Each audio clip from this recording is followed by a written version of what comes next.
খারাপ ছাত্র ছিলাম বলে হেডমাস্টার স্কুল থেকে বের করে দিয়েছিল। গতকাল সে হেডমাস্টারকে আমার কাছেই আসতে হলো। হা হা হা। তিনি আমার দিকে তাকিয়ে লজ্জিত ছিলেন। হয়তো তার লজ্জিত মাখানো মুখে ক্ষমার ভঙ্গি ছিল। তার কাজটা করাতে আমি কোনো টাকা নেইনি, যাতে তিনি বুঝেন সে অপমানের উত্তর।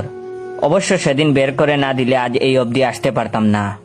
আজ এমন এক পর্যায়ে আছি আমি, সবাইকে আমার কাছে কোনো না কোনো ভাবে আসতে হয়। সবাই তাদের স্বীয় কাজের মাধ্যমে আমাকে টাকাও দিয়ে যায়।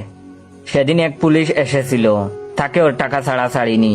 প্রথমত টাকা দিতে চায়নি, পরে আমি চেয়ার থেকে উঠে জোর করে টাকা আদায় করেছি। এখন আমার সে অধিকার হয়েছে, এখন শিখেছি কিভাবে টাকা আদায় করতে হয়। বড় বড় অফিসাররাও আজ আমার ছায়া তোলে, ভাবতেই ভালো লাগে। অথচ যখন টাকার অভাবে এসএসসি পরীক্ষায় হাত পেতেছি এসব নাম করা বড় লোকদের কাছে, কেউ সেদিন সে খালি হাতকে বরিয়ে দেয়নি, ফিরে তাকায়নি অবধি। অবশ্য তাকালে আজকের পর্যায়ে আসতে পারতাম না। হা হা হা হা।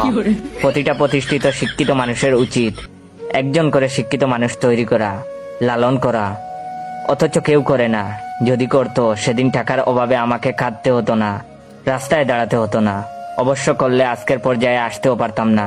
তাই ধন্যবাদ তাদের। ভাবতেই ভালো লাগে যে মেয়েটি আমাকে প্রত্যাখ্যান করেছিল টাকা ছিল না বলে, সে মেয়ের হাজবেন্ডও গতকাল এসেছিল। হা হা হা। অন্যরকম ভালো লেগেছিল আমার কাছে। লজ্জায় সে বাইরে ছিল, আমার অফিসেও ঢুকতে পারেনি। অবশ্য সেদিন টাকার জন্য আমাকে রিজেক্ট না করলে আজকের পজিশনে আসতে পারতাম না। হা হা হা।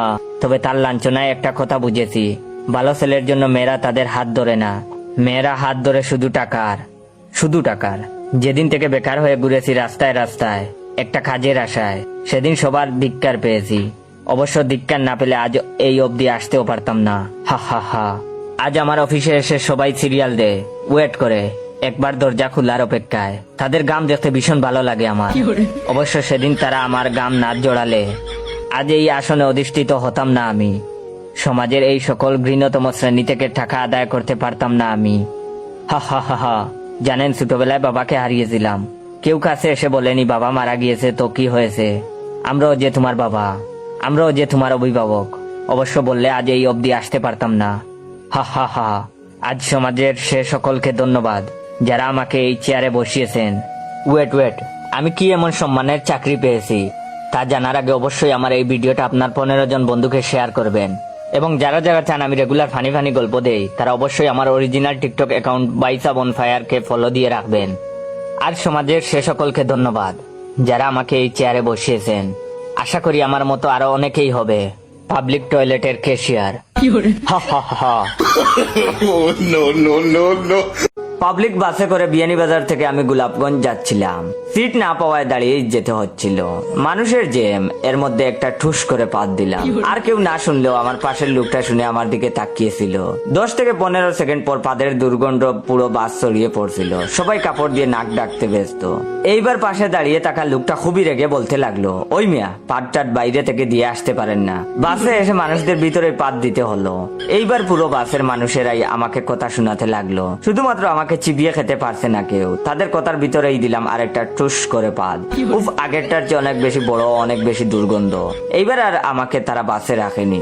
বাসের হেল্পার আমাকে চাল খাইয়ে নামিয়ে দিল। পাদ এসেছিল তাই দিয়েছি, এর উপর তো আমার হাত নেই। এ অন্যায় আমি এখনো মানি না। পরের দিন আমাদের বিয়ানীবাজারে আজির মার্কেটের জেস্ট রেস্টুরেন্টের পক্ষ থেকে ওনাদের পার্কিং এ নতুন স্ট্রিট ফুড চালু হয়। আমাকে ওনাদের হালিমার পেঁয়াজু একবার খাওয়ার জন্য দাওয়াত করলেন। মাগনা খাওন, আর ওনাদের এখন হালিমের প্রশংসা সারা বিয়ানীবাজারে। আমি তাই খুব পরিপাটি হয়ে হালিম খেতে গেছিলাম। তারপর খেতে টেবিলে বসলাম আমাদের বিয়ানীবাজারের মাগনা খাওয়ারাও আমার পরিচিত অনেকজনের সাথে। খাওয়ার মাঝখানেই আসলো একটা পাদ। না, এইবার সরাসরি দিয়ে দেইনি।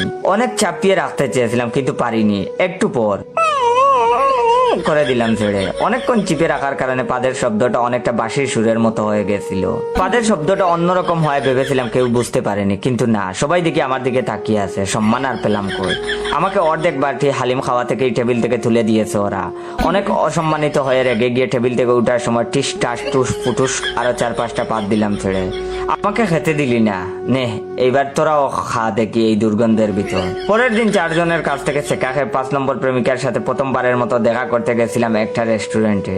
স্যুপ অর্ডার করে দুজনেই কথা বলতে বলতে স্যুপ খাচ্ছিলাম। কথার মাঝেই দিলাম একটা ঠাস করে পাত। শব্দটা অনেকটা ককটেলের আওয়াজের মতো। 5 নম্বর গার্লফ্রেন্ড দেখি কোনো মাইন্ড করেনি, আরো মিষ্টি সুরে বলল, এই দুষ্টু, সকালে টয়লেট করে আসনি। আমাদের গল্পগুজব আবার শুরু হলো। প্রথম মিনিট তাই একে অপরকে ভালোভাবে জেনে নিচ্ছিলাম। কথার মধ্যে এইবার আরেকটা পাদ এসেছিল। পাদটা একটু চেপে ধরে এইবার আমি বাথরুমে গিয়ে দিতে চেয়েছিলাম, কিন্তু আমার গার্লফ্রেন্ড আমাকে যেতে দেয়নি। ও বলে, তোমার সাথে আরো অনেক কথা আছে, বাথরুমে একটু পরে গেলেও চলবে। বেশিক্ষণ চেপে ধরে রাখতে না পেরে একটু পর ফটাস করে দিলাম পাটটা ছেড়ে। শব্দটা অনেকটা অ্যাটম বোমের আওয়াজের মতো ছিল।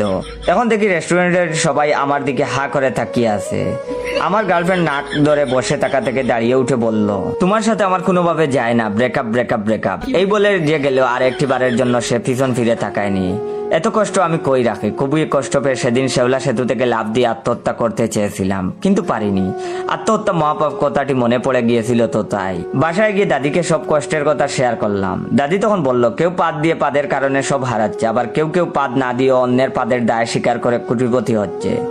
আমি তখন দাদিকে আশ্চর্য হয়ে জিজ্ঞেস করলাম, পাদের দায় আরেকজনের স্বীকার করে কোটিপতি, তা আবার কেমনে সম্ভব? তখন দাদি বলল, গোলাপগঞ্জের এক দাদা অনেক মানুষের ভিড়ে পাদ দিয়েছিল। কে পাদ দিয়েছে সবাই জানতে চাইলে তার ছোট নাতনি সাদিয়া তার দাদা পাদ দিয়েছে জেনেও বলেছিল সে নিজেই পাদটি দিয়েছে। তার দাদা তা দেখে খুশি হয়ে পুরো সম্পত্তি ওই ছোট নাতনি সাদিয়ার নামেই করে দেয়। আহা ভাগ্য। সেদিন আমি বড় মামার সাথে সিলেট জাতীয় স্টেডিয়াম গেছিলাম খেলা দেখতে। স্টেডিয়ামে বসে বসে খেলা দেখছিলাম। আমার পাশে আরো অনেক লোকজন ছিল। কিছুক্ষণ পর আমি পরিষ্কার শুনলাম মামা ঠুস করে একটা পাদ দিছে। আশেপাশের লোকেরা গন্ধে জিজ্ঞেস করতে লাগলো, পাদ কে দিছে? আমার তাৎক্ষণিক দাদির বলা ঘটনাটি মনে পড়ে গেল। আর আমি তখন মনে মনে ভাবলাম, মামার তো অনেক সম্পত্তি, মামার পাদের দায় আমি স্বীকার করলে যদি কিছু সম্পত্তি পাই তাহলে তো আমি লাল হয়ে যাব। আমি আর দেরি না করে সাথে সাথে বলে দিলাম পাদটা আমি দিয়েছি। আশেপাশের লোকেরা দেখি তেমন কিছু বলল না। আরেকটু পর আমি আবারও পরিষ্কার শুনতে পেলাম মামা আর একটি টিস করে পাদ দিছে। গন্ধে আশেপাশের লোকজন আবারও বলতে শুরু করলো, কে দিল পাদ? আমি আবারও বললাম, আমি দিয়েছি পাদ। আশেপাশের লোকজনরা এইবার আর বসে থাকেননি, বলতে শুরু করলো, এখানে খেলা দেখতে এসেছি নাকি আমাদের খেলার দেখাটা মার্ডার করতে এসেছি? তারপর আশেপাশের লোকেরা এসে আমাকে দুমদাম করে পিটাতে লাগলো। এরপর আর আমার কিছু মনে নেই। আমার যখন জ্ঞান আসে আমি তখন বাসায় আম্মুর কাছ থেকে জানতে পারি যে মামা আমায় রিজার্ভ গাড়ি ঠিক করে আমাকে একা বাসায় পৌঁছে দিয়েছে এবং মামা সেখানে খেলা দেখতেছে। ডাক্তার ও ওষুধের খরচ 1070 টাকা আর গাড়ি ভাড়া 700 টাকা, দুটোই আম্মুর থেকে নিতে হয়েছে। আহা কপাল আহা। যে মামা 700 টাকা অটো ভাড়া দিতে পারেনি সেই মামা দিবে আমার সম্পত্তি। আহ টুসপাদ, আহা টাসপাদ, আমার জীবনটাই অতিষ্ঠ করে দিলি।